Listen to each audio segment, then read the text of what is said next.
everyone, welcome back. So let's talk about hip dips today.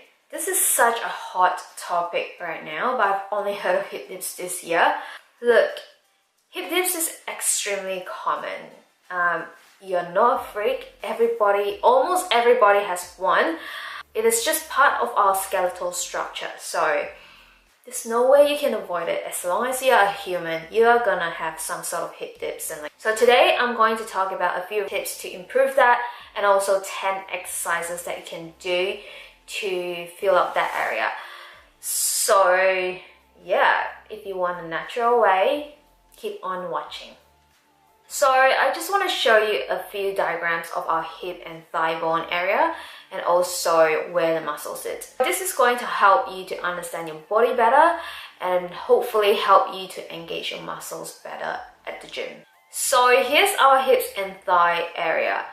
Basically, looking at this, a hip dent would naturally occur if you are a human being.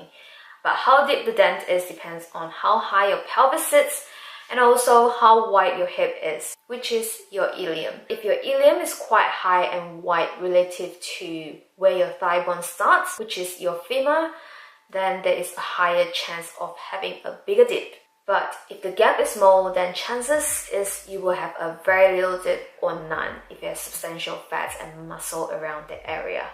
And the muscles located around the hip dips area are tensor fascia lata, so TFL for short, gluteus medius and gluteus minimus. So working these muscles may help you to improve your hip dips, but never neglect working the gluteus maximus because that gives you the fullness look on your bum. Now let's talk about a few tips that can help you with the appearance of hip dips before we get into the 10 exercises.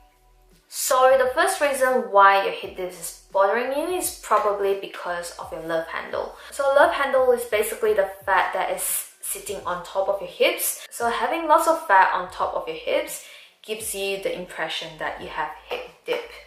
So there are several ways you can lose your love handle. You can do cardio, you can do weightlifting, high intensity interval training, but there's no way to spot reduced love handle because it is somewhat genetic where your fat stores. So I personally don't store a lot of fat on my abs, the middle abs area, but I do have quite a bit on my love handle, but that is okay. So the second reason that your hip dip is more pronounced is because you have quite a bit of thigh fat.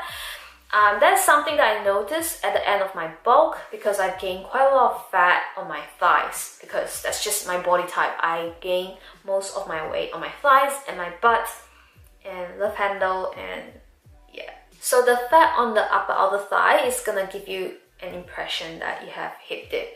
So you can try to lose the thigh fat by doing some hip cardio, weightlifting, etc. So the third reason is probably more uncommon, and this look is probably what the fitness girls and guys are looking for. So basically their quads are a lot bigger than their hips, which give them the impression that they have hip dips. So these girls and guys are actually looking for that look. So anyway, to get to where they are, it is extremely difficult. You gotta lift pretty heavy weights, eat in calorie surplus, and being consistent at the gym.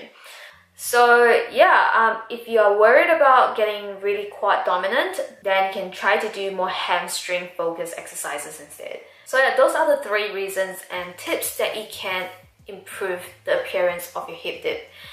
And next, I'm going to show you the 10 exercises that you can do at home or at the gym.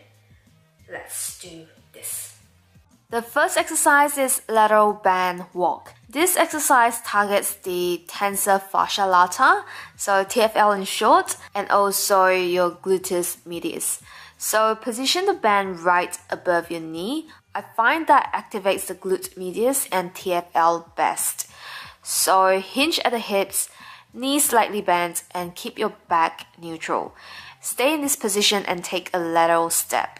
If you lower your hips down even more, almost into a squat, then you'll feel it a lot more on your quads. So I prefer to not lower down my hips so much, just slightly hinge on the hips and bend the knees. The second exercise is some sort of awkward band walk. I don't even know what this is called. Basically, take one step backward, pointing your knees and feet outwards. And this really burns the damn glutes.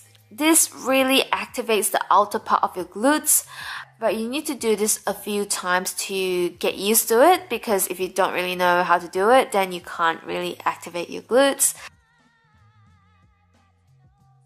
The third exercise is static lateral lunge. This is the exercise that I used to do when I first started trying to grow my hips. I don't really do so much of this anymore, but this really works the glutes, the gluteus maximus, medius minimus, the adductors, the TFL, and also quads. So the reason why I stopped doing this is because it really works the lower part of my quads as well, and I don't really want to bulk up that area too much. But this exercise really targets the outer part of your glutes, so you can try it out and see how you feel about it. To do a lateral lunge, lean a little forward for balance, and also make sure your back is neutral. So add some weight. I'm using a kettlebell here. You can also use a dumbbell too. The fourth exercise is curtsy lunge. So this is one of my favorite exercises to build the outer glutes. It works all the muscle groups like the maximus, minimus, medius, hamstring, quads, but definitely more focus on the outer part of your glutes. So this will help to give you a rounder butt, which will also help with the appearance of hip dips to some extent. Not much, but any help is great. You'll need to lift pretty heavy and also eat to gain muscles. So the key to do a curtsy lunge is to push off using your front heels. So that helps to engage your hamstring and your glutes more. And you're using your back leg just for support and balance, not really using it to push yourself up. Does that make sense? Next, we have single leg hip thrust. I have a dumbbell on top of my hips as well. This works amazing on the glutes. My glutes usually cramp up doing any sort of hip thrust. And doing single leg hip thrust allows me to focus on the glute muscles, and this helps with muscle imbalance as well. So definitely need to try this one out if you haven't tried single leg hip thrust before. So you can have your other leg rest above your thighs or keep it straight. I find that I can focus on my glutes a lot better when I rest my other leg on my thigh. So yeah, just do what's more comfortable for you. So the sixth exercise is clams. Very sexy. This is a great exercise to activate your glutes, especially the medius muscle and also TFL. Try to incorporate this as part of your warm-up exercises on your leg day. Next, we have leg raise. I honestly don't know what this is called, but well, it looks like I'm raising my legs, so yeah.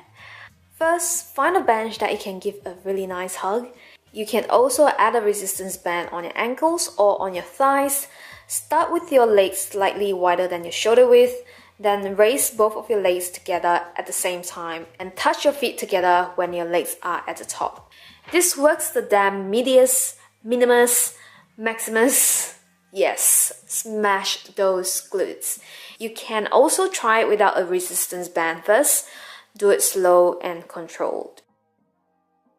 The next exercise is fire hydrant. You can use ankle weights or resistance band. I prefer resistance band because it burns more.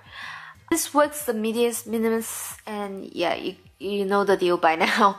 But really, this exercise is amazing. So keep your knee bent and raise your leg to the side.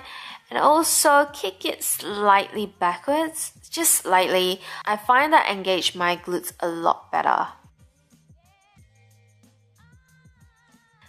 Next, we have side abduction. I really recommend to do this with some weight. So I rest the plate on my outer thigh and my lower hips. So make sure the weights are at the lower part of your hips, not the upper part. You won't feel much activation on your glutes if the weight is on the upper part of your hips. And that makes a lot of sense because you're not really using your glutes to lift the weights.